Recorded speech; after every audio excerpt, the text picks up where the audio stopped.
नमस्कार दोस्तों, ज्ञान मीमांसा चैनल में आप सभी का स्वागत है। छत्तीसगढ़ करंट अफेयर के अंतर्गत आज की इस वीडियो में हम पढ़ेंगे छत्तीसगढ़ में निर्वाचन, छत्तीसगढ़ की प्रमुख योजनाएं और छत्तीसगढ़ में नियुक्तियां। जो भी टॉपिक बचे हुए हैं अर्जुना करंट अफेयर में उसको हम कवर करेंगे।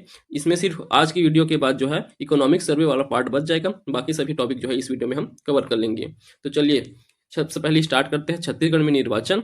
अगर इससे पहले की वीडियो आप नहीं देखे हैं तो आप जाके देख सकते हैं।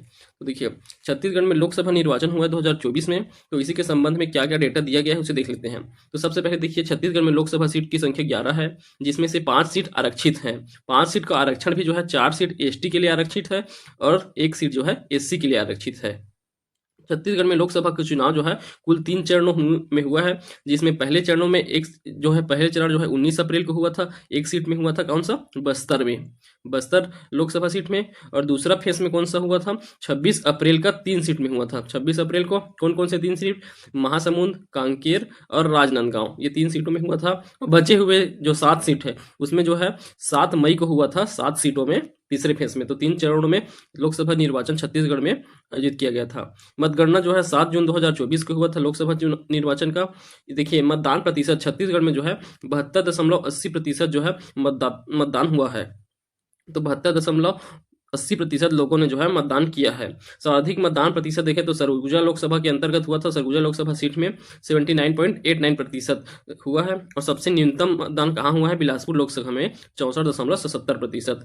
100% मतदान करने वाला मतदान केंद्र बना है कोरिया जिले का सेराडांड मतदान केंद्र। यहाँ जो है पूरा 100% मतदान हुआ है, क्योंकि यहाँ कुल मतदाताओं की संख्या कितना था, सिर्फ 5, तो 5 ने जो है मतदान दिया। तो 100% मतदान होने वाला छत्तीसगढ़ का एकमात्र मतदान केंद्र सेराडांड मतदान केंद्र जो कोरिया जिले में स्थित है।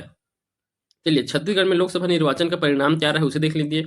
तो देखिए इसमें से जो 11 सीट में से 10 सीट जो है भारतीय जनता पार्टी को प्राप्त हुआ है और 1 सीट जो है भारतीय राष्ट्रीय कांग्रेस को। तो कौन सा सीट है वो, कोरबा लोकसभा सीट है, जिसमें फिर से चुनाव विजयी रही है श्रीमती ज्योत्सना महंत। तो पिछले बार भी जो है लोकसभा सीट कोरबा से जो है श्रीमती ज्योत्सना महंत थी, सांसद थी। इस वर्ष भी जो है उन्हें फिर से चुना गया है। तो 1 सीट में कांग्रेस है और 10 सीट में बीजेपी।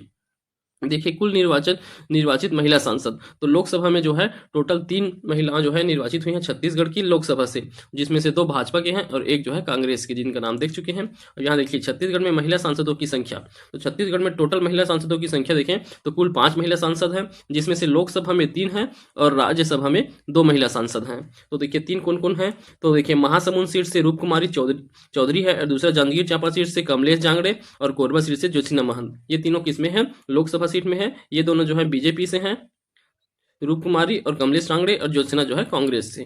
उसके बाद राज्यसभा में महिला सांसदों की संख्या देखें तो इसमें 2 जो है महिला सांसद हैं। आप लोगों को पता ही है राज्यसभा सीट जो है छत्तीसगढ़ में कितने हैं, टोटल 5 राज्यसभा सीट है, उसमें से 2 जो है महिला है। तो कौन कौन है देख लीजिए नाम, श्रीमती रंजीत रंजन और दूसरी हैं श्रीमती फूलो देवी नेताम। तो ये 2 जो है महिला राज्यसभा सांसद हैं।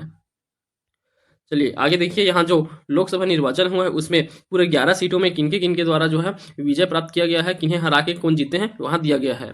तो सबसे पहले प्रथम चरण में कहाँ हुआ था, प्रथम चरण में जो है 19 अप्रैल को कहाँ हुआ है, बस्तर में। यहाँ मतदान की प्रतिशत याद रखेंगे 68.29%। द्वितीय चरण में हुआ है 26 अप्रैल 2024 को 76.24% मतदान हुआ था राजनांदगांव, महासमुंद और कांकेर में।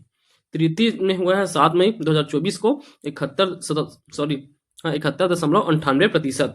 तो इसका भी प्रतिशत याद रखेंगे। सर्वाधिक जो है दूसरे चरण में 76.24% हुआ है। और टोटल मतदान की प्रतिशत देखें तो कितना था, टोटल मतदान का प्रतिशत जो है यहाँ देख सकते हैं आप 72.80% टोटल मतदान हुआ है छत्तीसगढ़ में।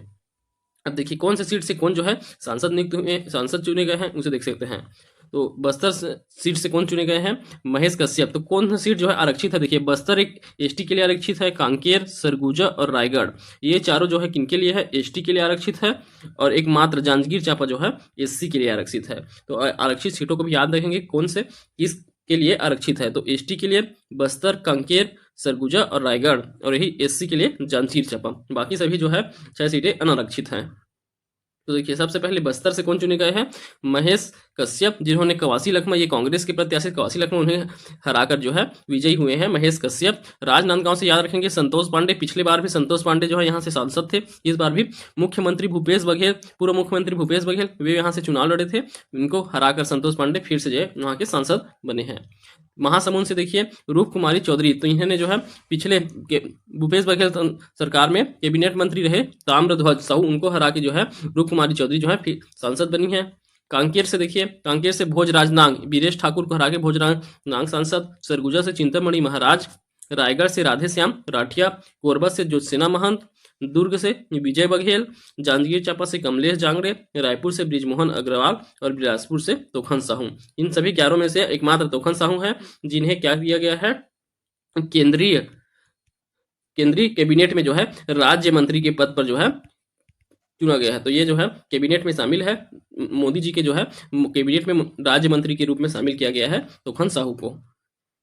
देखिए लोकसभा प्रतिनिधि में छत्तीसगढ़ के लोकसभा में 3 महिला सांसद हैं, 3 महिला सांसद है, 10 जो है बीजेपी के सांसद हैं और 1 क्या है कांग्रेस के सांसद हैं। तो लोकसभा प्रतिनिधि, और देखिए यहाँ दिया गया है भारत के मुख्य निर्वाचन आयुक्त, इस अभी वर्तमान मुख्य निर्वाचन आयुक्त है श्री राजीव कुमार, और छत्तीसगढ़ के नए निर्वाचन आयुक्त नियुक्त किए गए हैं श्री अजय सिंह, और छत्तीसगढ़ में मुख्य निर्वाचन पदाधिकारी हैं रीना बाबा साहेब कांगले। तो इन तीनों का नाम याद रखना है, मुख्य निर्वाचन आयुक्त राजीव कुमार, अजय सिंह जो है छत्तीसगढ़ के नए निर्वाचन आयुक्त नियुक्त किए गए हैं, और छत्तीसगढ़ के मुख्य निर्वाचन पदाधिकारी रीना बाबा साहब कंगाले। तो देखिए केंद्रीय जो भारतीय निर्वाचन आयोग है उनके द्वारा जो है चुनाव किनका किनका कराया जाता है, तो लोकसभा का हो जाता है, राष्ट्रपति का, उपराष्ट्रपति का, विधानसभा का, सब। तो ये सभी चुनाव जो है भारतीय निर्वाचन आयोग द्वारा किया जाता है। और राज्य निर्वाचन आयोग द्वारा किनका, नगरीय निकाय और पंचायत, तो ये दोनों चुनाव जो है राज्य निर्वाचन आयोग द्वारा कराए जाते हैं। तो इसे याद रखेंगे आप।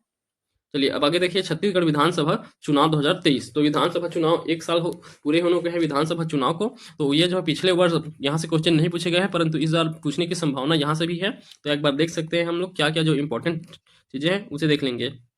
तो देखिए छत्तीसगढ़ में कुल विधानसभा सीट की संख्या जो है 90 सीट है, जिसमें से 51 अनारक्षित सीट है, और इसमें 29 सीट जो है एसटी के लिए रिजर्व है, और 10 सीट किनके लिए, एससी के लिए रिजर्व है। तो इसे याद रखेंगे आप। कुल मतदान चरण 2 चरणों में मतदान हुआ था। पहली जो है 7 नवंबर 2023 को मतदान, और दूसरा जो है 17 नवंबर 2023 को हुआ है। मतगणना 3 दिसंबर 2023 को हुआ था। देखिए विधानसभा चुनाव का शुभांकर चुनई चिरई रखा गया था। विधानसभा चुनाव का स्लोगन रखा गया है, वोट देबर जाबो जी, चुनई तिहार मनाबो जी। तो ये जो है स्लोगन रखा गया था विधानसभा चुनाव के लिए। मतदान की प्रतिशत देखें तो कुल मतदान प्रतिशत 76.31% रहा है। सर्वाधिक व न्यूनतम मतदान जिले के आधार पर देखें तो धमतरी में सर्वाधिक मतदान हुआ था 86.65%, और बीजापुर में सबसे कम 48.37%। तो सर्वाधिक जिला किसमें, धमतरी में, और सबसे कम बीजापुर में रहा है। और सर्वाधिक न्यूनतम विधानसभा देखें तो कुरुद विधानसभा में सर्वाधिक मतदान हुआ था 90.15%। कुरुद विधानसभा धमतरी के अंतर्गत आता है। और दूसरा कौन सा है, बीजापुर में सबसे कम 48.37%। तो मतदान विधानसभा केंद्र के हिसाब से देख सकते हैं और जिला के हिसाब से। ठीक, अब निर्वाचन का परिणाम क्या रहा, तो देखिए यहाँ भी भारतीय जनता पार्टी जो है 54 सीटों के साथ सबसे आगे, और इनके ही सरकार बना है। और दूसरे में है भारतीय राष्ट्रीय कांग्रेस, इनको 35 सीट प्राप्त हुआ था। तो 54 सीट जो है बीजेपी को, और 35 सीट भारतीय जनता पार्टी को, और 1 सीट जो बच गया वो किन्हें, गोंडवाना गणतंत्र पार्टी। तो गोंडवाना गणतंत्र पार्टी स्थानीय पार्टी है, उन्हें जो है प्राप्त हुआ था 1 सीट। विजित पदाधिकारी और उनसे पराजित हुए प्रत्याशी, तो जो अभी वर्तमान में पदाधिकारी हैं और उनसे जो पराजित हुए हैं उनका विधानसभा क्षेत्र ये सब दिए गए हैं। तो देखिए विष्णुदेव साह यह जो है छत्तीसगढ़ के मुख्यमंत्री हैं, ये कुनकुरी विधानसभा क्षेत्र से संबंधित है। इन्होंने जो है यूडी मिंज कांग्रेस के प्रत्याशी यूजी मिंज को पराजित करके विधानसभा क्षेत्र मतलब एमएलए बने हैं। अगले देखिए अरुण साव, ये उप मुख्यमंत्री हैं, लोनवी विधानसभा क्षेत्र के विधायक हैं, इन्होंने थानेश्वर साहू को पराजित किया है। अगला है विजय शर्मा, ये भी मुख्यमंत्री हैं, गोवर्धन विधानसभा क्षेत्र के विधायक पराजित किए हैं मोहम्मद अकबर को। डॉक्टर रमन सिंह विधानसभा अध्यक्ष हैं, राजनांदगांव विधानसभा से चुने गए हैं, गिरीश देवांगन को पराजित किए थे। श्री राम विचार नेताम सामयिक अध्यक्ष अर्थात प्रोटेम स्पीकर थे, ये छठवें विधानसभा के रामानुजगंज विधानसभा क्षेत्र से निर्वाचित हुए हैं, अजय तिर्की को पराजित किए थे। अगला देखिए चरणदास महंत, डॉक्टर चरणदास महंत नेता प्रतिपक्ष हैं, ये कांग्रेस पार्टी के हैं, ठीक, शक्ति विधानसभा क्षेत्र से निर्वाचित हुए हैं। इन्होंने खिलावन साहू भाजपा प्रत्याशी खिलावन साहू को पराजित किया था। तो ये जो है प्रमुख अभी पद में है, इनके कौन से क्षेत्र से आते हैं उन्हें दिया गया है। अब चलिए, अब आगे हम देखेंगे छत्तीसगढ़ में जो नवीनतम योजनाएं जारी किए गए हैं उन सभी योजनाओं को यहाँ दिया गया है। तो चलिए देखते हैं। तो सबसे पहले है महतारी शक्ति ऋण योजना। तो महिलाओं को 25,000 रुपये ऋण देने के लिए सरकार द्वारा महतारी शक्ति ऋण योजना जारी किया गया है। तो इसका शुभारंभ जो है 30 नवंबर 2024 को किया गया। शुभारंभकर्ता श्री ओपी चौधरी वित्त मंत्री हैं छत्तीसगढ़ शासन के। ओपी चौधरी उनके द्वारा जो है शुभारंभ किया गया है। इनके साथ साथ विनोद अरोरा ये जो है छत्तीसगढ़ राज्य ग्रामीण बैंक के अध्यक्ष हैं विनोद अरोरा। इन दोनों के द्वारा यह चालू किया गया है। योजना का उद्देश्य महिला को आर्थिक स्वावलंबन और सशक्तिकरण के लिए प्रेरित करना है। इसमें ऋण की राशि अधिकतम क्या होता है, 25,000 रुपये अधिकतम ऋण दिया जाता है। इस योजना के तहत ग्रामीण बैंक में खाता रखने वाली महिलाएं, विशेष रूप से महतारी वंदन योजना के तहत लाभ प्राप्त करने वाली महिलाएं बिना किसी औपचारिकता के 25,000 रुपये तक के ऋण के लिए पात्र हैं। तो बिना किसी डॉक्यूमेंट वेरिफिकेशन के उन्हें 25,000 रुपये तक के ऋण प्राप्त हो जाता है, बिना किसी औपचारिकता के। इस योजना का लाभ लेने के लिए आवेदक को किसी छोटे व्यवसाय या रोजगार की योजना प्रस्तुत करनी पड़ता है। बस एक छोटे रोजगार या स्वरोजगार की योजना प्रस्तुत करने होगा, उसी के आधार पर जो है 25,000 तक की आप ऋण ले सकते हैं। कौन से बैंक से दिया जाएगा ऋण? छत्तीसगढ़ राज्य ग्रामीण बैंक द्वारा।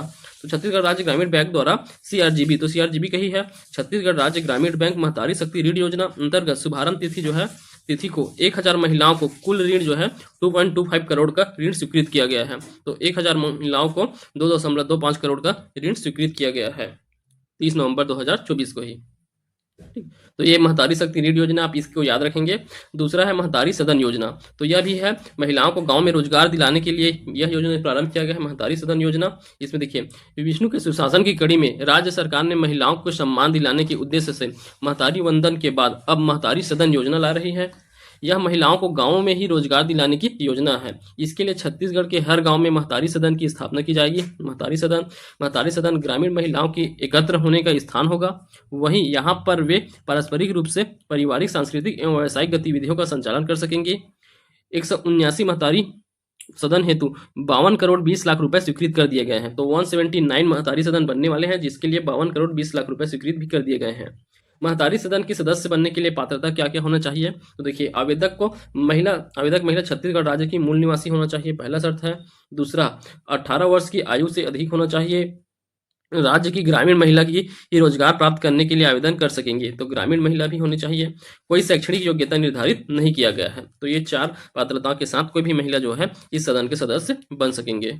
तो ये दूसरा हो गया महतारी सदन योजना। और तीसरा देखिए, महतारी वंदन योजना। तो महिलाओं के लिए विशेष इस बार सरकार जो है बहुत अच्छी योजना लाए हैं। तो देखिए, महतारी वंदन योजना का शुभारंभ जो है 10 मार्च 2024 को, 1 मार्च 2024 से यह लागू है, मान सकते हैं इसे। और इसका जो है पहला किस्त 10 मार्च 2024 को डाला गया था। तो 10 मार्च 2024 को पहला किस्त वितरित किया गया था। शुभारंभ करता प्रधानमंत्री नरेंद्र मोदी। तो यहाँ याद रखेंगे, महतारी वंदन योजना का शुभारंभ जो है प्रधानमंत्री जी द्वारा किया गया है।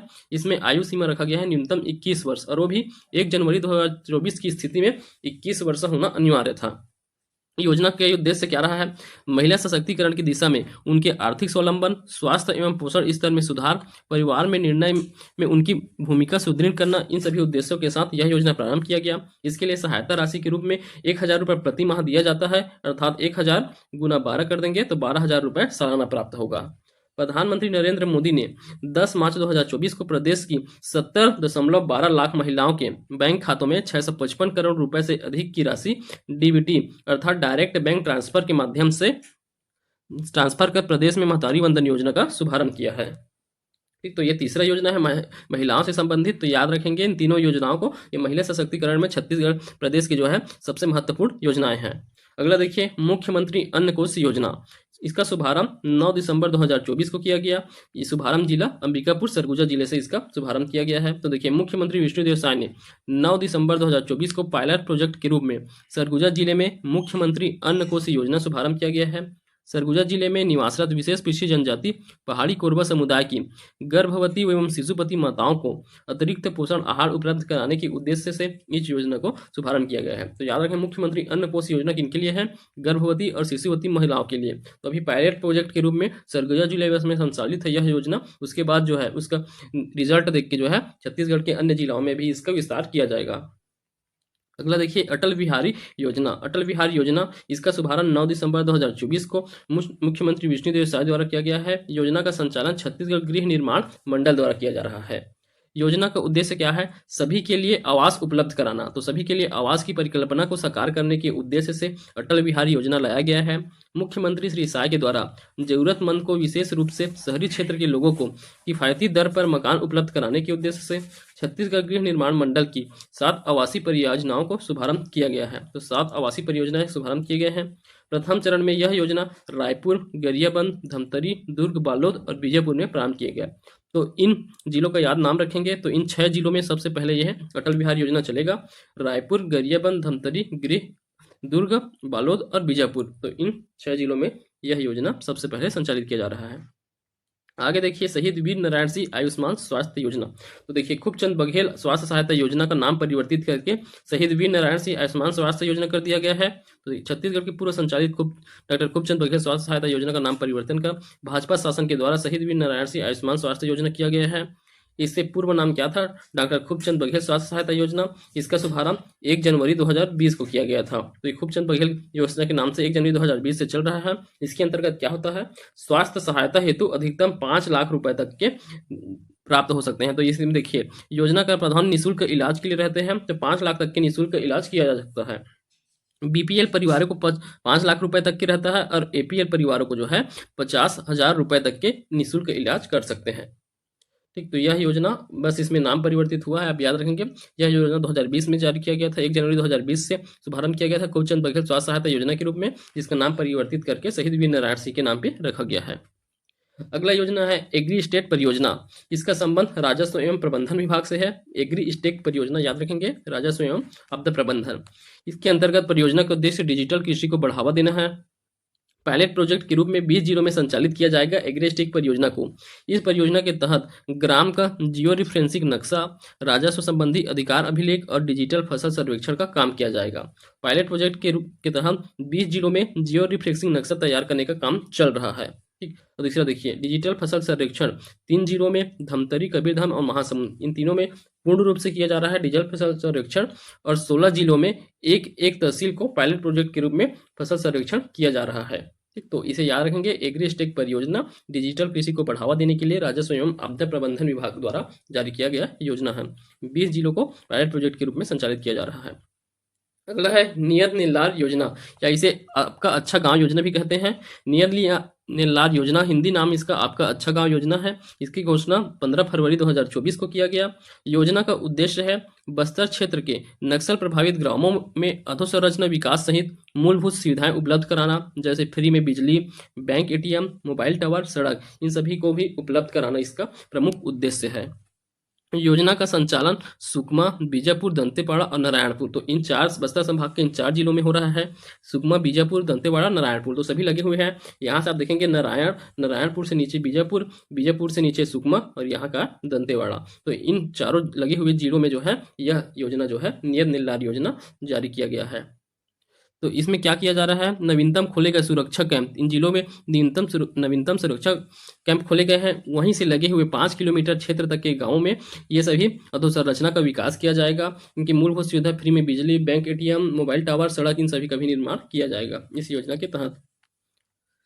चलिए अगला है शक्तिपीठ परियोजना।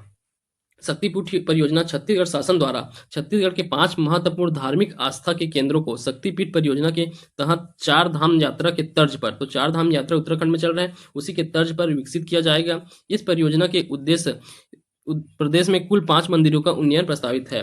परियोजना की लंबाई 1000 किलोमीटर रहेगा। बजट प्रावधान 5 करोड़ रुपए का बजट का प्रावधान है शक्तिपीठ परियोजना हेतु। तो देखिए कौन कौन से जो है 5 मंदिर शामिल है छत्तीसगढ़ के। कुदरगढ़, या इसे बागेश्वरी मंदिर भी कहते हैं, यह कहाँ है? कुदरगढ़, सूरजपुर जिले में। दूसरा चंद्रहासनी मंदिर चंद्रपुर में है, शक्ति जिले में। बमलेश्वरी मंदिर डोंगरगढ़ में है, राजनांदगांव जिले में। महामाया मंदिर रतनपुर है, बिलासपुर जिले में। और दंतेश्वरी मंदिर दंतेवाड़ा है, दंतेवाड़ा जिले में। तो ये शक्तिपीठ है। तो ये जो है छत्तीसगढ़, ये 5 शक्तिपीठों को क्या किया जाएगा? विकसित किया जाएगा।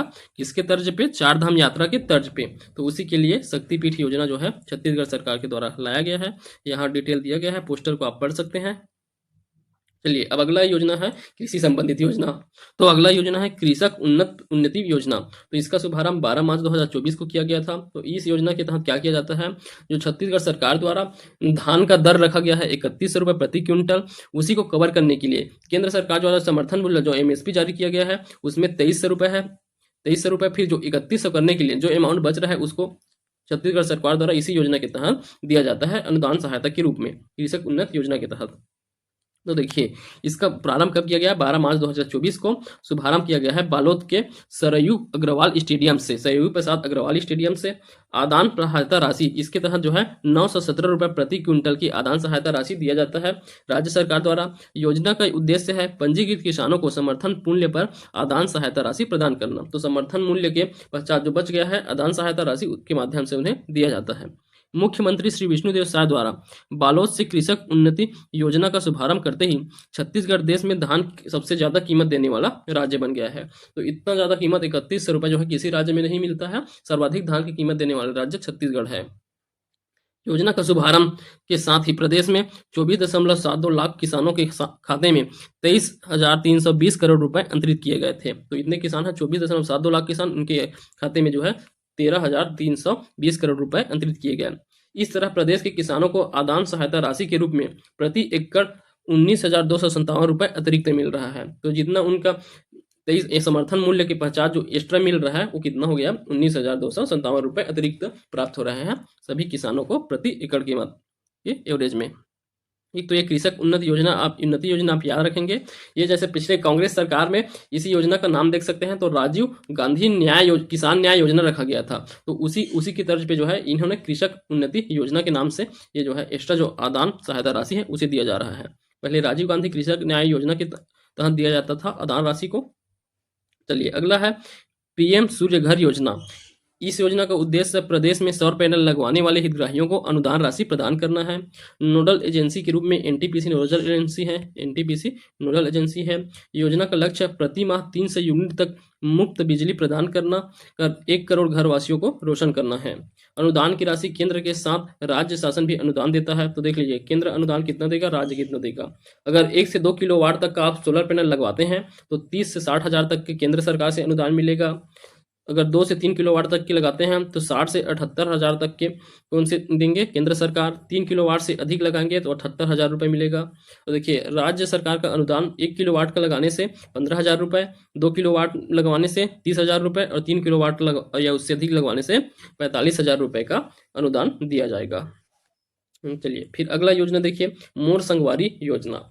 तो इसका विस्तारीकरण किया गया है। मोर संगवारी योजना पहले से ही चल रहा है कांग्रेस सरकार में, कोरोना के कार्यकाल के समय चल रहा है, कोरोना के समय। तो मोर संगवारी योजना इसका विस्तार किया गया है 29 जुलाई 2024 को। टोल फ्री नंबर है मोर संगवारी योजना के लिए 14545। तो इसे याद रखेंगे, 14545। इस योजना हेतु मोर संगवारी मोबाइल ऐप लॉन्च किया गया है। तो इसके लिए मोर संगवारी मोबाइल ऐप भी लॉन्च कर दिया गया है। देखिए, 29 जुलाई 2024 को उप मुख्यमंत्री श्री अरुण साव ने लोरबी में प्रदेश की 4 नवगठित नगर पालिका, तो छत्तीसगढ़ में अभी 4 नए नगर पालिकाओं का गठन किया गया है, जिसमें देखिए पहला है मंदिर हसौदा, बांकी मोंगरा, लोरमी और पंडरिया। इन 4 नगर पालिकाओं का गठन किया गया है। इसमें मोर संगवारी योजना का विस्तार किया गया है। इससे पहले जितने भी नगरीय निकाय थे उन सभी नगरीय निकायों में जो है यह योजना लागू था, मोर संगवारी योजना। अब जो है इन 4 नगरीय निकायों में भी इसका विस्तार हो गया। इस योजना के माध्यम से नागरिकों को जन्म मृत्यु प्रमाण पत्र, विवाह पंजीयन, राशन कार्ड, आय जाति निवास प्रमाण पत्र सहित 27 प्रकार की सुविधाएं घर पहुंच प्रदान की जाती है। तो जो है यहाँ से आवेदन करने से मोर संगवारी ऐप में या फिर ये टोल फ्री नंबर में कॉल करके आवेदन करने से आपका जो है ये सभी डॉक्यूमेंट आप अपने घर में प्राप्त कर सकते हैं, पोस्ट के माध्यम से भेजा जाता है। वर्तमान में यह योजना प्रदेश के 14 नगर निगमों, 44 नगर पालिका और 2 नगर पंचायतों तो में जो अंबागढ़ चौकी और गौरेला है इनमें सभी में जारी किया गया है, अभी भी लागू है। देखिए, 44 नगर पालिकाओं में 14 नगर निगम और सिर्फ 2 नगर पंचायत, कौन कौन से, अंबागढ़ चौकी और गौरेला, इन सभी में मोर संगवारी योजना लागू है। चलिए, अगला है न्योता भोजन योजना। तो न्योता भोजन योजना का शुभारंभ 21 फरवरी 2024 को किया गया है मुख्यमंत्री जी द्वारा। तो शुभारंभ स्थल बगिया ग्राम जसपुर से संबंध विभाग स्कूल शिक्षा विभाग से संबंधित है। यह योजना अंतर्गत अब कोई भी व्यक्ति राष्ट्रीय पर्व, त्योहार अथवा जन्मदिन, विवाह वर्षगांठ के मौके पर स्कूली बच्चों को भोजन करा सकेगा। तो इस योजना के माध्यम से जो है कोई भी व्यक्ति चाहे तो वह जो है किसी भी अवसर पर बच्चों को, स्कूल के बच्चों को जो है अपनी ओर से भोजन करा सकेगा। जो मध्याह्न भोजन प्राप्त होता है उसी का खर्च जो है वो उठा पाएंगे इसी से, तो उसका खर्च उठा के जो है उस दिन का भोजन वो अपने नाम से बच्चों को करा सकते हैं। प्रधानमंत्री पोषण शक्ति निर्माण तथा मध्याह्न भोजन के तहत भारत सरकार द्वारा गाइडलाइन के दिए गए हैं। तिथि भोजन को छत्तीसगढ़ में न्योता भोजन के नाम से लागू किया गया था। इसी जो है केंद्र सरकार द्वारा तिथि भोजन के नाम से यह योजना चलता है, उसे छत्तीसगढ़ में न्योता भोजन के नाम से लागू किया गया है। आगे देखिए मुख्यमंत्री तीर्थ दर्शन योजना, तो यह बहुत पुराना योजना है, वर्ष 2012 का, जिसका नाम जो है कांग्रेस सरकार 2019 में इसका नाम परिवर्तित करके तीर्थ बरथ योजना कर दिया गया था। इसकी शुरुआत जो है 2012 में हुआ था। इसे फिर से जो है शायद सरकार के द्वारा मुख्यमंत्री तीर्थ दर्शन योजना नाम रख दिया गया है। ठीक, तो इसके माध्यम से क्या होता है, यहाँ पोस्टर में दिया गया है, आप पढ़ लेंगे, नीचे पोस्टर में दिया गया है, यहाँ दिया गया है, आप पढ़ सकते हैं इसे। देखिए लोकनायक जयप्रकाश सम्मान निधि योजना, तो लोकनायक जयप्रकाश सम्मान निधि योजना क्या है, इस योजना की शुरुआत 2008 से चल रहा है। लाभार्थी मीसाबंदी, मीसाबंदी कौन है, लोकतंत्र के जो सेनानी हैं, जो स्वतंत्रता आंदोलन के समय जो जेल गए थे उन्हें जो है मीसाबंदी कहा जाता है। इसका उद्देश्य आपातकाल में जेल गए मीसाबंदियों को लोकतंत्र एवं सेनानी बताते हुए उन्हें सम्मान निधि प्रदान किया जाता है। तो इसमें सम्मान राशि के रूप में कितना दिया जाता है, 1 माह से कम अवधि तक के लिए निरुक्त सीमाबंदी रहते हैं, अर्थात जो जेल गए रहते हैं उन्हें 8,000 रुपये दिया जाता है, और 1 से 5 माह तक के लिए जो जेल गए हैं उन्हें 15,000 रुपये, और 5 माह से अधिक के लिए गए हैं उन्हें 25,000 रुपये सम्मान राशि प्रदान किया जाता है राज्य सरकार द्वारा। तो इस योजना का नाम है लोकनायक जयप्रकाश सम्मान निधि योजना, जो वर्ष 2008 से जारी है। यहाँ कुछ पोस्टर दिए गए हैं, आप उसे पढ़ सकते हैं। तो देखिए सरगुजा विकास प्राधिकरण की पहली महिला उपाध्यक्ष बनी है गोमती साय, तो ये सब पोस्टर दिए गए हैं। मुख्यमंत्री तीर्थ योजना का, रामलला योजना, शक्तिपीठ योजना, राजीव कुंभ का दिया गया है, कलाकार प्रोत्साहन, महिला स्व सहायता समूह, घर घर नल योजना। तो आप इन सब पोस्टर को एक बार पढ़ सकते हैं। इसका PDF आपको हमारे टेलीग्राम चैनल में उपलब्ध करा दिया गया है, आप वहां से जाकर डाउनलोड कर सकते हैं। उसका लिंक आपको इस वीडियो के डिस्क्रिप्शन में मिल जाएगा, आप जाके देख सकते हैं। अब देखिए कंप्लीट हो गया हमारा कौन सा करंट अफेयर छत्तीसगढ़ का जो मुख्य था वो कंप्लीट हो गया। अब इसके बाद जो है विविध टॉपिक और भी जो है कौन कौन से एक्स्ट्रा टॉपिक है उन्हें जो है यहाँ दिया गया है। तो समसामयिक की विविध इस चैप्टर में कौन कौन से टॉपिक दिए गए हैं उसे देख लेते हैं। तो चलिए इस टॉपिक में भी को हम फटाफट पढ़ लेते हैं। तो सबसे पहले देखिए राष्ट्रपति श्रीमती द्रौपदी मुर्मू का छत्तीसगढ़ प्रवास। तो छत्तीसगढ़ यात्रा में राष्ट्रपति श्रीमती द्रौपदी मुर्मू द्वारा छत्तीसगढ़ प्रवास किया गया था। तो प्रवास की तिथि याद रखेंगे 25 और 26 अक्टूबर को। तो 2 दिन के लिए जो है 2 दिवसीय प्रवास में आई हुई थी छत्तीसगढ़, 25 से 26 अक्टूबर। इनका प्रवास का प्रमुख उद्देश्य विश्वविद्यालय का दीक्षांत समारोह में भाग लेना था। तो देश की प्रथम नागरिक राष्ट्रपति द्रौपदी मुर्मू ने छत्तीसगढ़ प्रवास कार्यक्रम का मुख्य आधार विश्वविद्यालय का दीक्षांत समारोह था। इन्होंने प्रदेश के 4 विश्वविद्यालयों के दीक्षांत समारोह में शामिल होकर मेधावी छात्रों को प्रोत्साहित व सम्मानित किया है। तो कौन कौन से 4 विश्वविद्यालय थे, देखिए एम्स, तो एम्स रायपुर के दीक्षांत समारोह में, दूसरा NIT रायपुर के दीक्षांत समारोह, IIT भिलाई, और चौथा है पंडित दीनदयाल उपाध्याय स्वास्थ्य विज्ञान एवं आयुष विद्यालय नवा रायपुर। तो ये 2024 में आए हैं। इससे पहले 2023 में भी जो है इनके द्वारा केंद्रीय यूनिवर्सिटी, गुरु घासीदास केंद्रीय यूनिवर्सिटी के दीक्षांत समारोह में भाग लिया गया था राष्ट्रपति जी द्वारा। इसके अलावा राष्ट्रपति रायपुर के स्थित पुरखौती मुक्तांगन के एक कार्यक्रम में शामिल हुई एवं श्री जगन्नाथ स्वामी मंदिर रायपुर पहुंचकर देश एवं प्रदेशवासियों के सुख समृद्धि की कामना की है। पुरखौती मुक्तांगन में आयोजित कार्यक्रम जो 25 अक्टूबर 2024 को आयोजित था, इसमें राष्ट्रपति द्रौपदी मुर्मू ने नवा रायपुर के पुरखौती मुक्तांगन में आयोजित कार्यक्रम में छत्तीसगढ़ शासन आदिम जाति कल्याण विभाग द्वारा प्रकाशित 3 पुस्तकों का विमोचन किया है। तो देखिए वो कौन कौन से 3 पुस्तक है उनका नाम याद रखेंगे आप। तो जो राष्ट्रपति द्वारा जो है क्या किया गया है, विमोचित किया गया है। तो पहला है आदि नारी, आदिवासी महिलाओं की अस्मिता और गौरव गाथा, आदि नारी नामक पुस्तक का विमोचन किया गया है। दूसरा है पोदड़गुमा पेन करसाड, पोदड़गुमा पेन करसाड, और तीसरा है वन अधिकारों की मान्यता अधिनियम के क्रियान्वयन हेतु मार्गदर्शिका। तो इन 3 पुस्तकों का विमोचन किया गया है राष्ट्रपति जी द्वारा। देखिए राष्ट्रपति श्रीमती मुर्मू जी ने 25 अक्टूबर 2024 को छत्तीसगढ़ राज्य की 70 लाख महिलाओं को महतारी वंदन योजना की 9वीं किस्त की राशि जो है कितना था, 651.37 करोड़ रुपए उसके इनके खाते में ऑनलाइन अंतरित किया है। तो इनके द्वारा 25 अक्टूबर को ही महतारी वंदन का कौन सा किस्त, 9वां किस्त का भी राशि अंतरित किया गया है। विदित हो कि महतारी वंदन योजना का शुभारंभ 10 मार्च 2024 को प्रधानमंत्री नरेंद्र मोदी जी द्वारा किया गया है। तो हम इससे पहले पढ़े हैं महतारी वंदन योजना के संबंध में। यह योजना राज्य में 1 मार्च 2024 से लागू है।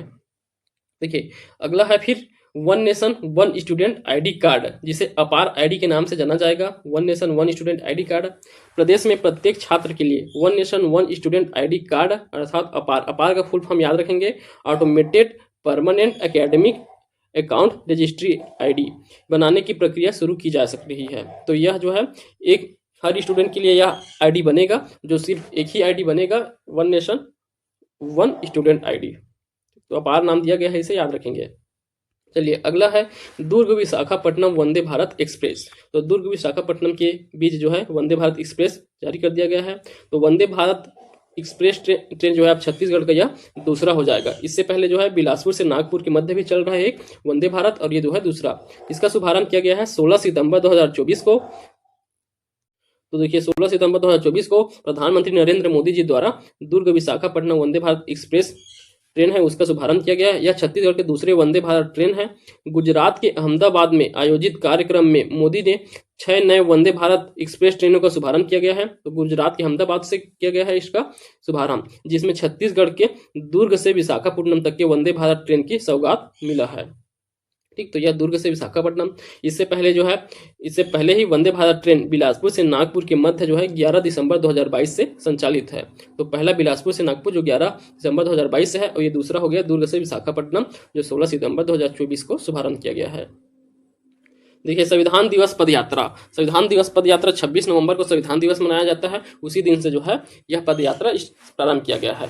और हमने भी पढ़ना जो है 26 नवंबर से ही स्टार्ट किया था, प्री का नोटिफिकेशन आया उसके बाद से जो है, उसके बाद हमने कितना पढ़ लिया है, छत्तीसगढ़ विशिष्ट अध्ययन एचआर पब्लिकेशन की बुक है, उसमें छत्तीसगढ़ जियोग्राफी पढ़ लिया है, छत्तीसगढ़ के जनजाति पढ़ लिया है, छत्तीसगढ़ के आर्ट एंड कल्चर पढ़ लिया है, और छत्तीसगढ़ के इतिहास। तो इतने सारे टॉपिक हमने अभी तक के कंप्लीट कर लिए हैं, मात्र लगभग 1 महीने के अंतर्गत ही। तो आप देख सकते हैं जाके हमारे पिछले का वीडियो। अब जो है हम करंट अफेयर पढ़ रहे हैं। तो यह जो है इस वीडियो करंट अफेयर की छत्तीसगढ़ करंट अफेयर का यह अंतिम वीडियो हो सकता है, जिसमें सभी टॉपिक कंप्लीट हो जाएंगे। देखिए 26 नवंबर 2024 को संविधान दिवस पद यात्रा प्रारंभ किया गया। पद यात्रा स्थल पंडित जवाहरलाल नेहरू चिकित्सा महाविद्यालय अंबेडकर चौक रायपुर तक के, वहां से ये स्टार्ट किया गया। नेहरू चिकित्सा विद्यालय रायपुर से अंबेडकर चौक रायपुर तक के। इसमें मुख्य अतिथि मुख्यमंत्री श्री विष्णुदेव साय जी थे। इसका टैगलाइन क्या था, हमारा संविधान हमारा स्वाभिमान, इस पद यात्रा का टैगलाइन था। यहाँ आप देख सकते हैं इस पोस्टर में भी। भारतीय संविधान के 75वें वर्ष पूर्ण होने पर 26 नवंबर 2024 को राजधानी रायपुर से पदयात्रा आयोजित किया गया था। विदित हो कि डॉक्टर भीमराव अंबेडकर की 125वीं जयंती के अवसर पर 2015 में प्रधानमंत्री नरेंद्र मोदी ने 26 नवंबर को संविधान दिवस मनाने की शुरुआत किया गया था। तो संविधान दिवस 2015 से मनाया जाता है 26 नवंबर को, और इस वर्ष जो है अंबेडकर जी का 125वां जयंती था।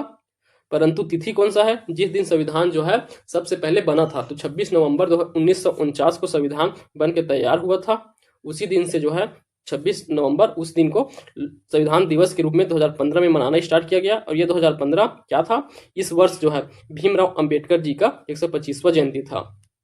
वो जो है 14 अप्रैल को होता है अंबेडकर जयंती।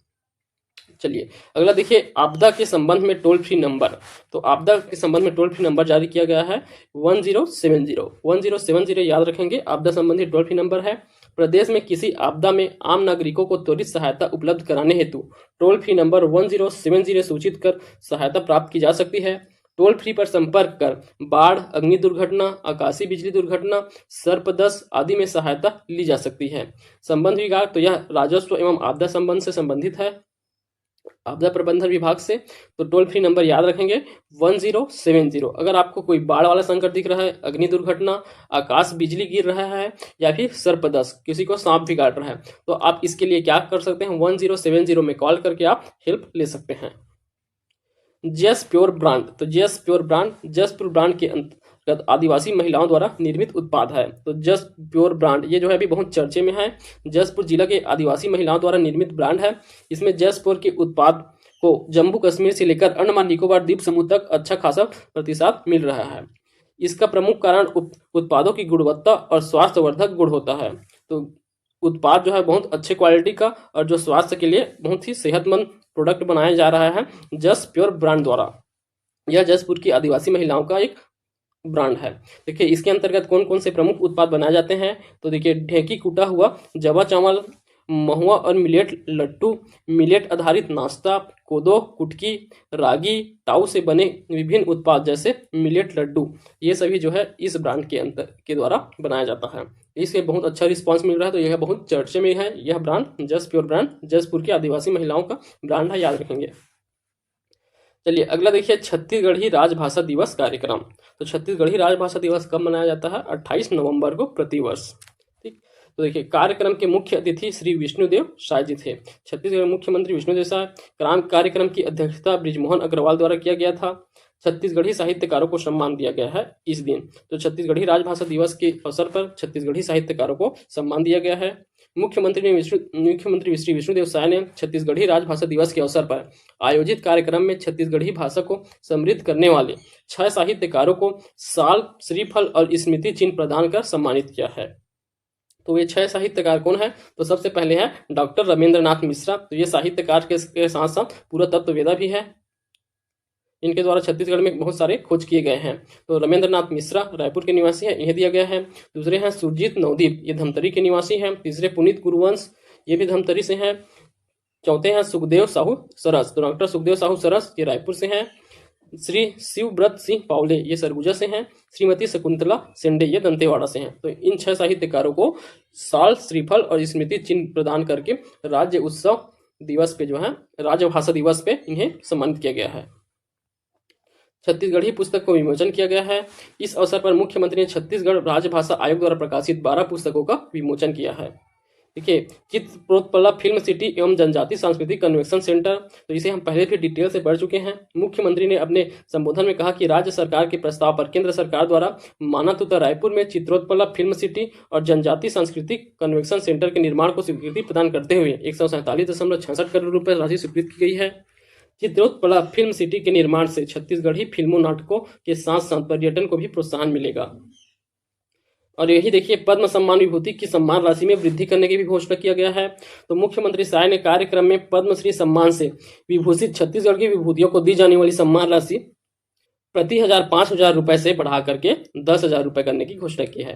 तो देखिए, जिन्हें जिन्हें छत्तीसगढ़ में पद्मश्री सम्मान प्राप्त है उन्हें जो है प्रति माह 5,000 रुपए दिया जाता था, उसे अब जो है बढ़ाकर 10,000 रुपए प्रति माह दिया जाएगा। आगे देखिए, छत्तीसगढ़ में 4 नवीन केंद्रीय विद्यालय की मंजूरी। तो अब छत्तीसगढ़ में 4 सेंट्रल यूनिवर्सिटी और बनने वाले हैं। अभी वर्तमान में छत्तीसगढ़ में सिर्फ एकमात्र सेंट्रल यूनिवर्सिटी है, कौन सा? गुरु घासीदास सेंट्रल यूनिवर्सिटी कोनी बिलासपुर में है। अब जो है 4 सेंट्रल यूनिवर्सिटी बनने वाले हैं। प्रधानमंत्री श्री नरेंद्र मोदी की अध्यक्षता में 6 दिसंबर 2024 को आर्थिक मामलों के मंत्रिमंडल समिति द्वारा देश भर के 85 नए केंद्रीय विद्यालय खुलने की मंजूरी दे दी है। तो पूरे देश भर में 85 नए केंद्रीय विद्यालय खुलेगा, जिसमें से छत्तीसगढ़ में 4 केंद्रीय विद्यालय स्वीकृति प्रदान प्राप्त हुआ है। तो जिसमें कौन कौन सा रहेगा? मुंगेली जिले में एक बनेगा, दूसरा सूरजपुर में, तीसरा बेमेतरा और चौथा हसौद, जांजगीर चांपा के हसौद में। तो ये 4 केंद्रीय विद्यालय बनने वाले हैं छत्तीसगढ़ में। सॉरी, तो केंद्रीय विद्यालय है गुरु घासीदास केंद्रीय विश्वविद्यालय है, तो ये केंद्रीय विद्यालय बनने वाले हैं। तो केंद्रीय विद्यालय छत्तीसगढ़ में और कहाँ कहाँ है? तो आप देख सकते हैं सर, एक जो है सरगुजा में है। तो आप इन्हें याद रखेंगे, 4 केंद्रीय विद्यालय छत्तीसगढ़ में बनने वाले हैं। चलिए आगे दिया गया है हेल्पलाइन नंबर। तो चाइल्ड हेल्पलाइन नंबर याद रखेंगे 1098, महिला helpline number 181, police helpline number 112। तो इन हेल्पलाइन नंबर को आप याद रख सकते हैं। बच्चों के लिए सहायता हेतु 1098, महिलाओं के लिए 181 और पुलिस हेल्पलाइन सभी किसी भी प्रकार की समस्या तो 112 में आप कॉल करके मदद ले सकते हैं। अगला देख सकते हैं 33 बार नवा पारा बटरफ्लाई मीट 2024। तो 12 नवा पारा में बटरफ्लाई मीट आयोजित किया गया इस वर्ष। तो आयोजन की तिथि याद रखेंगे 21 से 23 अक्टूबर 2024 को। आयोजन स्थल है 12 नवा पारा वन्यजीव अभ्यारण्य बलौदाबाजार जिले में। इसका उद्देश्य 12 नवा पारा अभ्यारण्य के विभिन्न आवासों में तितलियों की मौजूदगी का पता लगाना है। तो तितलियों की गणना करने के लिए बटरफ्लाई मीट 2024 आयोजित किया गया। यह जो है 3रा संस्करण है। अगला देखिए, गौ अभ्यारण्य का नाम होगा गौधाम। तो छत्तीसगढ़ में अब जो है गौ सुरक्षा हेतु गौ अभ्यारण्य बनाने जा रहे हैं छत्तीसगढ़ में, तो उसका नाम गौधाम रखा जाएगा। तो राज्य सरकार के द्वारा आवारा मवेशियों से वाहन चालक और आम नागरिकों को राहत दिलाने के लिए राज्य सरकार द्वारा पायलट प्रोजेक्ट के तहत 2 जिलों में गौधाम या गौ अभ्यारण्य बनाया जा रहा है। तो पहला बनेगा झालाम, बेमेतरा जिले के झालाम में बनेगा छत्तीसगढ़ का पहला गौधाम। और दूसरा कवर्धा जिले में बनेगा। तो ये गौ अभ्यारण्य 2 बनने वाले हैं छत्तीसगढ़ में। अगला देखिए 16वें वित्त आयोग का छत्तीसगढ़ राज्य भ्रमण। तो 16वें वित्त आयोग द्वारा छत्तीसगढ़ राज्य भ्रमण में आए हुए थे 3 दिवसीय भ्रमण के लिए। तो 11 से 13 जुलाई 2024 को भ्रमण के लिए आए थे। इनका प्रवास स्थल नवा रायपुर और जगदलपुर रहा है। तो 16वें वित्त आयोग के अध्यक्ष हैं श्री अरविंद पड़गनिया, 16वें वित्त आयोग अध्यक्ष। इनके नेतृत्व में 16 वित्त आयोग के प्रतिनिधि मंडल का छत्तीसगढ़ राज्य में 3 दिवसीय भ्रमण कार्यक्रम संपन्न हुआ। प्रतिनिधि मंडल प्रदेश के नवा रायपुर और जगदलपुर क्षेत्र में भ्रमण किए हैं, जिसमें देखिए नारायण पाल मंदिर लोहांडीगुड़ा विकासखंड बस्तर में, चित्रकोट जलप्रपात बस्तर, नालंदा परिसर रायपुर और जंगल सफारी रायपुर, इन 4 स्थानों पर भ्रमण किए हैं। 16वां केंद्रीय वित्त आयोग के अध्यक्ष अरविंद पनगड़िया हैं। सलाहकार श्रीमती निधि छिबर। आयोग का कार्यकाल रहेगा 2026 से 27 तक के लिए, 2026-27 से 2030-31 तक का। 16वें केंद्रीय वित्त आयोग द्वारा 2026-27 से 2030-31 तक अवधि के लिए अनुशंसाएं केंद्र सरकार को अक्टूबर 2025 तक के रिपोर्ट के माध्यम से उपलब्ध कराएंगी। तो देखिए अगले जो है क्या होता है, जो वित्त आयोग बनता है वह जब उनका जब गठन किया जाता है तो उसके बाद के जो 5 वर्ष रहते हैं उसके लिए जो है उनके द्वारा अनुशंसा दिए गए थे। जैसे 15वां वित्त आयोग है, उनकी अनुशंसा पर जो है अभी जो चल रहा है वित्तीय वर्ष वो सभी जो है 5 वर्ष जो है चलते हैं। उसके बाद जो अभी 16वें वित्त आयोग बना है उनकी अनुशंसा पर जो है अगला जो 26-27 से प्रारंभ होकर 30-31 तक की अवधि चलेगी, वह जो है इस आयोग की अनुशंसाओं के द्वारा चलेगा। चलिए गृह मंत्री श्री अमित शाह का छत्तीसगढ़ आगमन। तो हम देख चुके हैं इनका बस्तर ओलंपिक जब कब हुआ था, कब 15 दिसंबर को उसका समापन समारोह में उसमें भाग लिया गया था। और वही पुलिस को जो है पुलिस परेड में पुरस्कार देने के लिए, राष्ट्रपति पुरस्कार देने के लिए भी भाग लिए थे। तो गृह मंत्री अमित शाह का छत्तीसगढ़ आगमन 14 से 16 दिसंबर 2024 के मध्य रहा। प्रवास स्थल रायपुर और जगदलपुर में। प्रवास 3 दिवस का प्रवास था। देखिए प्रवास के विवरण दिया गया है। 14 दिसंबर 2024 के दिल्ली से रायपुर आगमन, रात्रि 9 बजे रायपुर में विश्राम किए पहले। फिर 15 दिसंबर को देखिए पुलिस परेड ग्राउंड रायपुर में प्रेसिडेंट पुलिस कलर अवार्ड में शामिल हुए थे। बस्तर ओलंपिक के समापन समारोह में जगदलपुर में शामिल हुए। फिर 16 दिसंबर 2024 को वीर गति प्राप्त जवानों के परिजनों से मुलाकात किए, शहीदों को श्रद्धांजलि अर्पित की, कैंप का भ्रमण किया। फिर जगदलपुर से रायपुर से दिल्ली रवाना हुए। तो ये 3 दिवसीय इनका यहाँ छत्तीसगढ़ में प्रवास रहा। अगले देखिए छत्तीसगढ़ में नगरीय निकाय। तो छत्तीसगढ़ में नगरीय निकायों की अभी वर्तमान संख्या क्या है आप देख सकते हैं। यह सोर्स जो है इस वेबसाइट से लिया गया है uadcg.gov.in। तो यह जो है अर्बन एडमिनिस्ट्रेशन एंड डेवलपमेंट विभाग का जो है ऑफिशियल वेबसाइट है। यहाँ छत्तीसगढ़ में वर्तमान में कुल नगरीय निकाय 192 है, जिसमें कुल नगर निगम 14, नगर पालिका परिषद 53 और नगर पंचायत 125 हैं। तो इनकी संख्या आप याद रखेंगे, 125 नगर पंचायत, 53 नगर पालिका और 14 नगर निगम है। तो टोटल 192 नगरीय निकाय। छत्तीसगढ़ में पंचायत निकाय देखें तो छत्तीसगढ़ में टोटल अभी जिला पंचायत 33, अभी चुनाव होने वाला है तो तुरंत अभी जो है वर्तमान में कितने हो गए हैं 33 जिला पंचायत। कुल जनपद पंचायत 146 और कुल ग्राम पंचायत 11,664 है।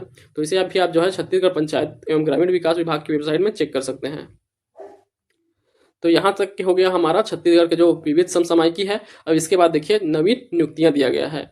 तो यह चैप्टर जो है बहुत ही ज़्यादा इंपॉर्टेंट हो जाता है।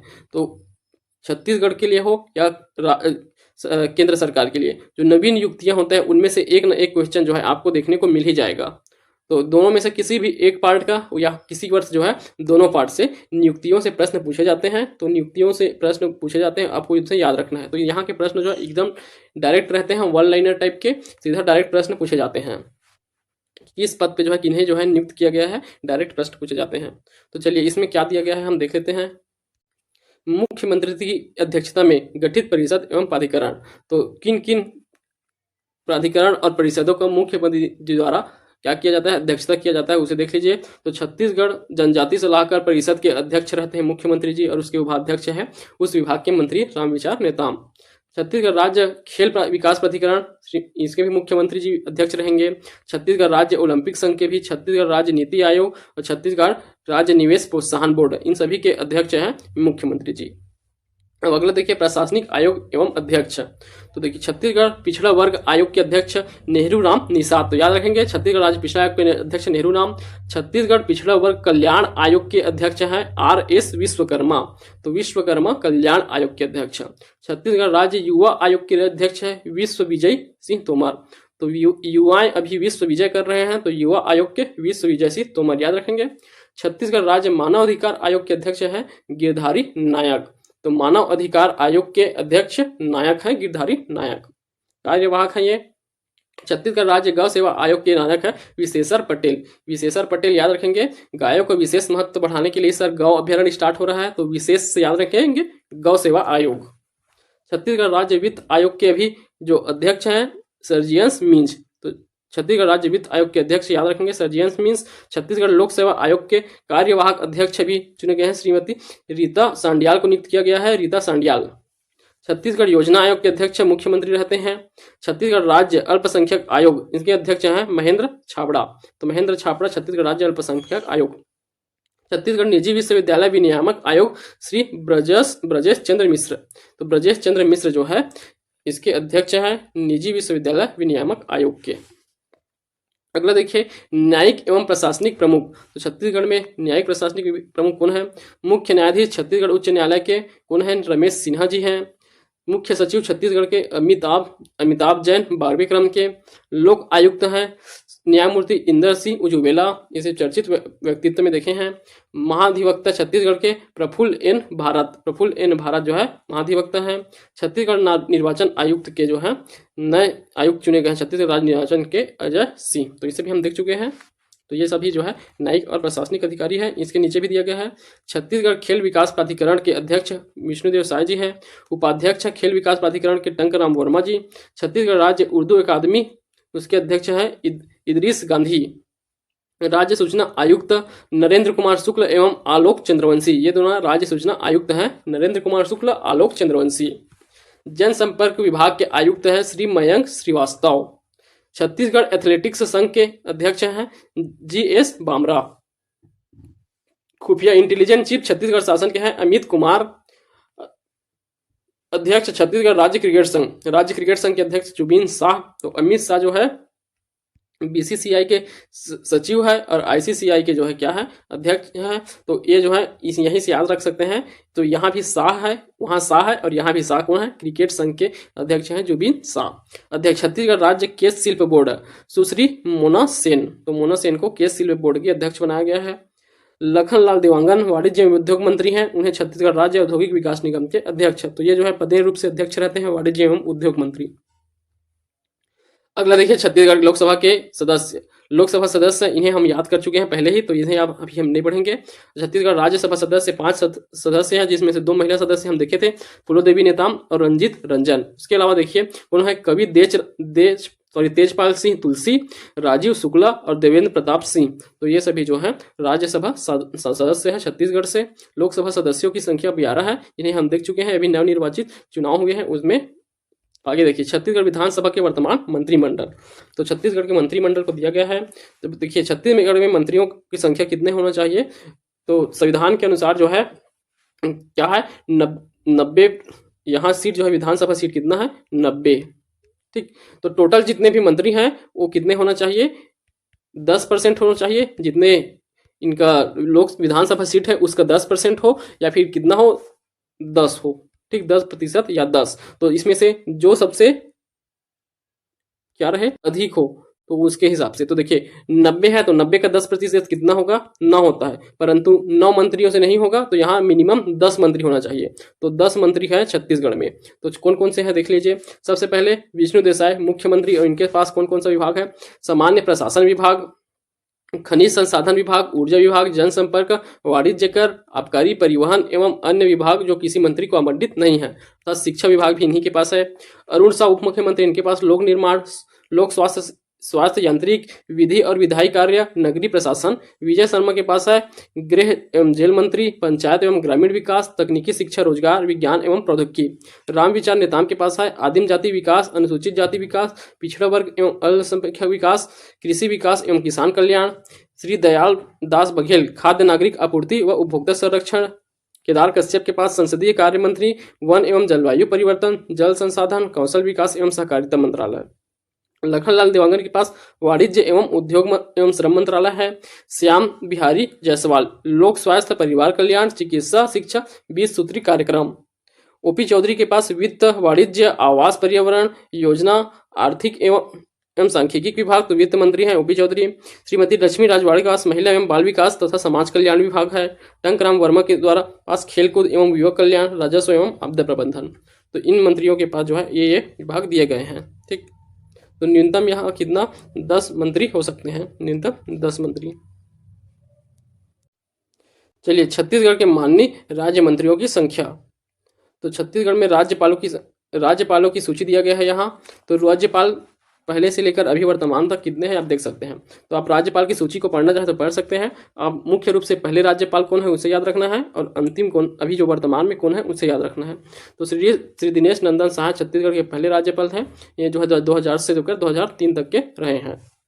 अभी वर्तमान में श्री रमन डेका जी है, जिनका कार्यकाल 31 जुलाई 2024 से प्रारंभ हुआ है। इनसे पहले जो है श्री विष्णु भूषण हरिचंद्र जी थे। और छत्तीसगढ़ की महिला राज्यपाल में पहली महिला राज्यपाल अनुसुईया उइके है। पहली कार्यवाहक महिला राज्यपाल आनंदीबेन पटेल थी। तो पहली अगर देखें क्रम में तो सुश्री अनुसुईया उइके है। या अगला देखिए छत्तीसगढ़ विधानसभा के माननीय अध्यक्षों की सूची। तो विधानसभा अध्यक्षों की सूची दिया गया है। तो आप प्रथम याद रख सकते हैं, और अभी वर्तमान तो 6 विधानसभा हो गए हैं। तो छत्तीसगढ़ के प्रथम विधानसभा के अध्यक्ष थे राजेंद्र प्रसाद शुक्ल, दूसरे विधानसभा के प्रेम प्रकाश पांडे, तीसरे धर्मलाल कौशिक, चौथे गौरीशंकर अग्रवाल, और पांचवें चरणदास महंत, और छठवें के हैं डॉक्टर रमन सिंह। तो वर्तमान में छठवीं विधानसभा के अध्यक्ष डॉक्टर रमन सिंह हैं। तो राजेंद्र, प्रेम प्रकाश, धर्मलाल कौशिक, गौरीशंकर, चरणदास और रमन सिंह। तो सभी का नाम आप क्रम से याद रख सकते हैं। अभी जो है यहाँ किसी का भी पूछा जा सकता है, तो दूसरा तीसरा ऐसे करके भी पूछा जा रहा है। तो आप सभी का नाम याद रखेंगे। वैसे ही प्रोटेम स्पीकर को सूची दिया गया है, इसे भी आप सभी का नाम याद रखेंगे। पहले विधानसभा में प्रोटेम स्पीकर महेंद्र बहादुर सिंह थे, दूसरे में राजेंद्र प्रसाद शुक्ल, तीसरे में बोधराम कंवर, चौथे में सत्यनारायण शर्मा, पांचवें राम पुकार सिंह ठाकुर, और अभी वर्तमान जो छठवां है उसमें राम विचार नेताम जो है प्रोटेम स्पीकर थे। तो सभी का नाम याद रखना है आपको। और नेता प्रतिपक्षों की सूची भी दिया गया है। तो प्रथम में नंद कुमार साय, द्वितीय में महेंद्र कर्मा, तीसरे में रविंद्र चौबे, चौथे में टी.एस. सिंहदेव, और देखिए पांचवें विधानसभा में 2 हुए थे। धर्मलाल कौशिक पहले थे, फिर बाद में उनकी मृत्यु हो जाने के बाद फिर कुछ समय पश्चात जो है नारायण चंदेल को बनाया जाता है नेता प्रतिपक्ष। तो 2 है पांचवें विधानसभा में 2, धर्मलाल कौशिक और नारायण चंदेल। अगला देखिए चरणदास महंत। तो अभी जो वर्तमान के हैं नेता प्रतिपक्ष डॉक्टर चरणदास महंत जी हैं। माननीय मुख्यमंत्री की सूची। तो मुख्यमंत्री में आप लोगों को सिर्फ कितना नाम याद रखना है, 4 नाम याद रखना है। पहला है अजीत प्रमोद जोगी, जो पहले छत्तीसगढ़ के जो है पहले मुख्यमंत्री हैं। और दूसरे देखिए रमन सिंह, तो निर्वाचन के बाद जो है मुख्यमंत्री बनने वाले पहले मुख्यमंत्री रमन सिंह हैं। तो यहाँ विधानसभा निर्वाचन के बाद पहले मुख्यमंत्री बने हैं रमन सिंह। और ये अजीत प्रमोद जोगी जो है मध्य प्रदेश से जब छत्तीसगढ़ अलग हुआ था तो मध्य प्रदेश विधानसभा से चुने गए थे, तो वहां से नियुक्त किए गए थे अजीत प्रमोद जोगी जी को। अभी उसके बाद फिर रमन सिंह जो है 3 कार्यकाल के लिए रमन सिंह का याद रखेंगे। फिर उसके बाद 5वें विधानसभा में श्री भूपेश बघेल, और 6वें में श्री विष्णुदेव साय। वर्तमान में 6वें मुख्यमंत्री है विष्णुदेव साय। व्यक्तिगत रूप से देखें तो चौथे हैं, और क्रम में देखें तो 6वें क्रम। यहाँ देखिए विधानसभा निर्वाचन 2023 में विजित महिला प्रत्याशी। तो यहाँ से भी प्रश्न पूछे जाते हैं छत्तीसगढ़ की महिला विधायकों के नाम और वो कौन से क्षेत्र से संबंधित है, ये पूछे जाते हैं। तो छत्तीसगढ़ राज्य विधानसभा में निर्वाचन में कुल 19 महिला उम्मीदवारों ने विजय प्राप्त किए हैं। तो देखिए 19 महिला उम्मीदवार, ये जो है टोटल 90 सीट है विधानसभा के, उनमें जो है 19 महिला विधायक हैं। तो ये जो है टोटल में से कितना प्रतिशत, 21.11% हैं, जिसमें वे 8 भारतीय जनता पार्टी से हैं और 11 जो है भारतीय राष्ट्रीय कांग्रेस पार्टी से हैं। तो याद 8 जो है बीजेपी और 11 यहाँ से हैं कांग्रेस से हैं। इनमें से श्रीमती लक्ष्मी राजवाड़े भारतीय जनता पार्टी से हैं, भटगांव विधानसभा ये जो है मंत्रिमंडल में शामिल है। महिला बाल विकास समाज कल्याण मंत्री के रूप में छत्तीसगढ़ शासन में मंत्री नियुक्त की गई है श्रीमती लक्ष्मी राजवाड़े। देख लीजिए उनके अलावा जो है बाकी सभी जो महिला विधायक हैं उनकी सूची और उनके जो है कौन से पार्टी से संबंधित है और कौन से विधानसभा क्षेत्र से विजय प्राप्त किए हैं उन सभी का सूची यहाँ दिया गया है। या पिछले वर्ष भी आप याद किए होंगे तो इस वर्ष भी आप जो है एक बार अवश्य पढ़ ले, इन सभी का नाम आपको याद रखना है। तो यहाँ से जो है ये नियुक्ति वाले पार्ट खत्म हो गया। अब अगला देखिए यहाँ एक पेज में छपते छपते दिया है, तो कुछ जो इंपॉर्टेंट न्यूज है जो अभी चर्चे में रहे हैं जिसको डिटेल वहाँ नहीं दिया गया है, यहाँ कुछ न्यूज को यहाँ दे दिया गया है वन लाइनर रूप में। तो देखिए माननीय केंद्रीय गृह मंत्री श्री अमित शाह ने मार्च 2026 तक छत्तीसगढ़ में माओवादी आतंकवाद को समाप्त करने का लक्ष्य रखा है 2026 तक के। राजिम कुंभ कल्प 2024 में रक्तवीर अभियान के ने विराट संत समागम में मात्र 5 दिनों में 23,180 लोगों का ब्लड टेस्ट कार्ड उपलब्ध कराकर नया विश्व रिकॉर्ड दर्ज किया। इस अभियान का संचालन राष्ट्रपति से सम्मानित डॉक्टर प्रियंका बिस्वा व्यास और उनकी टीम द्वारा किया गया था। तो रक्तवीर अभियान चलाया गया, राजिम कुंभ कल्प 2024 लगा हुआ था उसमें। स्वच्छ भारत के निर्माण को एक जन क्रांति का स्वरूप देने की कड़ी में 19 नवंबर 2024 को विश्व शौचालय दिवस से 10 दिसंबर 2024 विश्व मानव अधिकार दिवस तक पूरे राष्ट्र में स्वच्छता व शौचालय के उपयोग पर जागरूकता अभियान चलाया गया है। राज्य में शैक्षिक परिदृश्य को सुदृढ़ बनाने और बच्चों की बुनियादी साक्षरता को प्रोत्साहित करने के उद्देश्य से अक्टूबर 2024 में राज्य स्तरीय पठन महोत्सव का आयोजन किया गया है। छत्तीसगढ़ में 4 नए मेडिकल कॉलेज गीदम, दंतेवाड़ा के गीदम, कबीरधाम, जांजगीर चांपा और मनेन्द्रगढ़ में खोले जाएंगे। वर्तमान में छत्तीसगढ़ में खेलो इंडिया सेंटर कुल 31 केंद्र स्थापित किए गए हैं। खेलो इंडिया सेंटर का राज्य सरकार द्वारा चुनावी घोषणा अनुरूप 25 दिसंबर 2023 को पूर्व प्रधानमंत्री अटल बिहारी वाजपेयी जी के जन्म दिवस के अवसर पर 2 वर्षों के लिए 2014-15 और 2015-16 के लिए 3,716 करोड़ रुपए का बकाया धान बोनस राशि दिया गया है। तो धान का बोनस राशि जो है 2014-15, 2015-16 का राज्य सरकार द्वारा दिया गया है। भारत में संत कबीरदास जी की सबसे ऊंची प्रतिमा रायपुर जिले के आरंग विकास खंड के अंतर्गत परसपुल में स्थापित किया गया है। तो कबीरदास जी का सबसे ऊंचा प्रतिमा स्थापित किया गया है आरंग विकास खंड के परसपुल गांव में। राष्ट्रपति द्रौपदी मुर्मू ने 19 जुलाई 2024 को सेवानिवृत्त लेफ्टिनेंट जनरल अशोक जिंदल को सर्वोच्च रक्षा अलंकरण से सम्मानित किया है। तो याद रखेंगे अशोक जिंदल, इन्हें जो है सर्वोच्च रक्षा अलंकरण से सम्मानित किया गया है। विश्व की 10 बड़ी कोयला खदानों में छत्तीसगढ़ कोरबा की गेवरा और कुसमुंडा कोयला खदान क्रमशः दूसरे और चौथे नंबर में है। तो गेवरा जो है विश्व की दूसरी सबसे बड़ी कोयला खदान बना और कुसमुंडा यह जो है चौथा सबसे बड़ा कोयला खदान बना। तो विश्व के 10 टॉप 10 में जो है छत्तीसगढ़ के 2 कोयला खदान शामिल हुए हैं। छत्तीसगढ़ की पहली वेब सीरीज EMI कहानी कर्ज की, तो EMI कहानी कर्ज की यह छत्तीसगढ़ की पहली वेब सीरीज है जिसके डायरेक्टर है गौरव रत्नाकर शुक्ल जी हैं। वेब सीरीज ग्राम चिकित्सालय, इसके निदेशक दीपक मिश्रा है। इसकी शूटिंग राजनांदगांव जिले को चयन किया गया है। ग्राम चिकित्सालय वेब सीरीज के लिए शूटिंग के लिए राजनांदगांव जिले का चयन किया गया है। नक्सली हिंसा पर आधारित film Bastar the Naxal story के निर्देशक सुदीप्तो सेन जी हैं। इस फिल्म की मुख्य किरदार में अभिनेत्री अदा शर्मा ने IPS ऑफिसर नीरजा माधवन का किरदार निभाया है। तो बस्तर द नक्सल स्टोरी यह फिल्म जो है अभी आने वाला है। छत्तीसगढ़ का पहला अंतर्राष्ट्रीय क्रिकेट स्टेडियम शहीद वीर नारायण सिंह क्रिकेट स्टेडियम नया रायपुर में है। यह पहला अंतर्राष्ट्रीय क्रिकेट स्टेडियम है।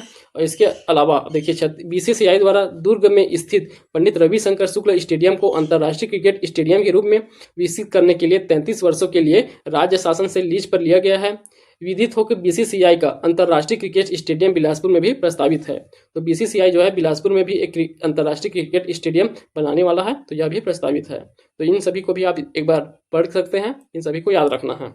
तो यहाँ से जो है हमारा छत्तीसगढ़ मुख्य करेंट अफेयर वाला पार्ट कंप्लीट होता है। फिर इसके आगे यहाँ दिया गया है छत्तीसगढ़ का इकोनॉमिक सर्वे। तो इसमें हम अच्छे से कुछ अच्छे कंटेंट से पढ़ेंगे इकोनॉमिक सर्वे को। यहाँ बहुत अच्छा नहीं दिया गया है, तो एक बार रीड मारने के लिए इसको मान लेंगे। बाकी जो है किसी अच्छे बुक से सोर्स मिल जाए वहां से हम इसे इकोनॉमिक सर्वे को कंप्लीट करेंगे। तो अगर आपने पहले की वीडियो नहीं देखे हैं तो आप जाके देख सकते हैं। आपको हमारा वीडियो पसंद आ रहा है तो वीडियो को लाइक कीजिए, शेयर कीजिए और चैनल को सब्सक्राइब कीजिए। धन्यवाद।